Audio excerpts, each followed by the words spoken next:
ये सरकार जिस प्रकार से काम कर रही है, ये बड़ा दुख का विषय है कि सिस्टम की कमी की वजह से ये हादसे नहीं, ये हत्याएं हैं।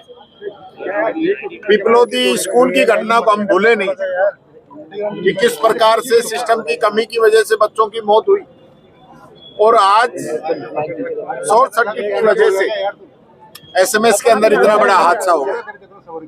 संख्याएं अभी बढ़ भी सकती है, लेकिन सरकार की क्या मॉनिटरिंग है, क्या ऑडिट है, समय समय पर जांच होती है, समय समय पर रिपोर्ट्स आती हैं, तो वो सब कहाँ गई?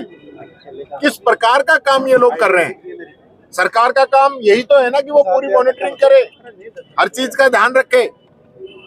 हम सरकार के भरोसे सब कुछ छोड़ रखा है, और सरकार जो है वो मैं समझता हूँ राम भरोसे चल रही है। उड़न खटोला सरकार हुई पड़ी है। अभी भी मैं देख रहा था कि मुख्यमंत्री जी ने दिल्ली का दौरा कैंसिल करके एसएमएस के अंदर आए, अच्छी बात है, लेकिन आज भी दिल्ली का दौरा कैंसिल किया। ये दिल्ली के दौरे कितने चलेंगे? दिल्ली के दौरे की बजाय अगर एसएमएस के दौरे हो, स्कूलों के दौरे हो, जो सरकारी योजनाएं चल रही उनकी मॉनिटरिंग हो, तो मैं समझता हूँ ये राजस्थान अच्छे से चल पाएगा। अगर ये लोग काम नहीं कर पा रहे हैं तो इन लोगों को इस्तीफा दे देना चाहिए। तो मैं चाहूंगा चिकित्सा मंत्री जी को तो तुरंत प्रभाव से अपना इस्तीफा दे देना चाहिए कि वो डिपार्टमेंट को संभाल नहीं पा रहे हैं। लगातार जो है पिछले एक सप्ताह से आप लोग देख रहे हो कफ सिरप से मौतें हो रही है, बच्चे मर रहे हैं, डिपार्टमेंट मना कर रहा है कफ सिरप से मौत नहीं हो रही। एक डॉक्टर ने कहा कि कफ सिरप से नहीं हो रही, मैं पी के दिखाता हूँ। उसने जैसे कफ सिरप ली 8 घंटे में होश आया उसको। ये हालत राजस्थान के अंदर हो रही है, कोई मॉनिटरिंग नहीं है, कोई सिस्टम नहीं है। मैं मुख्यमंत्री जी से निवेदन करना चाहूंगा कि दिल्ली के चक्कर छोड़ो। मैंने पहले भी कहा है, विधानसभा में भी कहा है, कितना दिल्ली जाओगे? दिल्ली ने आपको बना दिया, आप परफॉर्मेंस करिए, आप काम करके दिखाइए, तो दिल्ली जाने की जरूरत नहीं पड़ेगी। आज लगातार हादसे पे हादसे होते जा रहे हैं। यहाँ पर मृतक अब धरने पर बैठे हुए हैं, मुआवजे की भी मांग कर रहे हैं। मृतकों के परिजन जो है, मुआवजा मिलना चाहिए, मुआवजा मिलना चाहिए। सरकार जो चिकित्सा मंत्री जी है उनका इस्तीफा होना चाहिए। जो दोषी कर्मचारी है, जिनकी लापरवाही रही है, उन पे कार्रवाई होनी चाहिए। जिन कर्मचारियों ने इसकी ऑडिट भी की होगी, मेंटेनेंस भी होती है, सारे जो इसके मानक हैं वो भी चेक करते होंगे।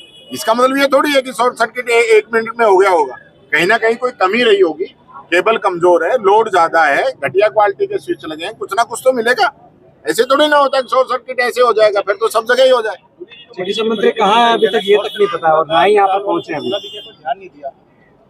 निश्चित तौर पर मैं कह रहा हूँ कि इतना बड़ा हादसा हुआ है। आप देखिए, मैं अभी याद कर रहा था उस हादसे को, जो टैंकर पलटा था जिसके अंदर सैकड़ों के आसपास लोगों की मौत हो गई थी। वो भी तो हम लोगों के द्वारा ही जो कटबंद नहीं किए थे, उसके बाद भी तो कटबंद किए। तो जो प्लानिंग पहले होनी चाहिए, सरकार की मॉनिटरिंग होनी चाहिए कि हम हादसों को कैसे रोकें।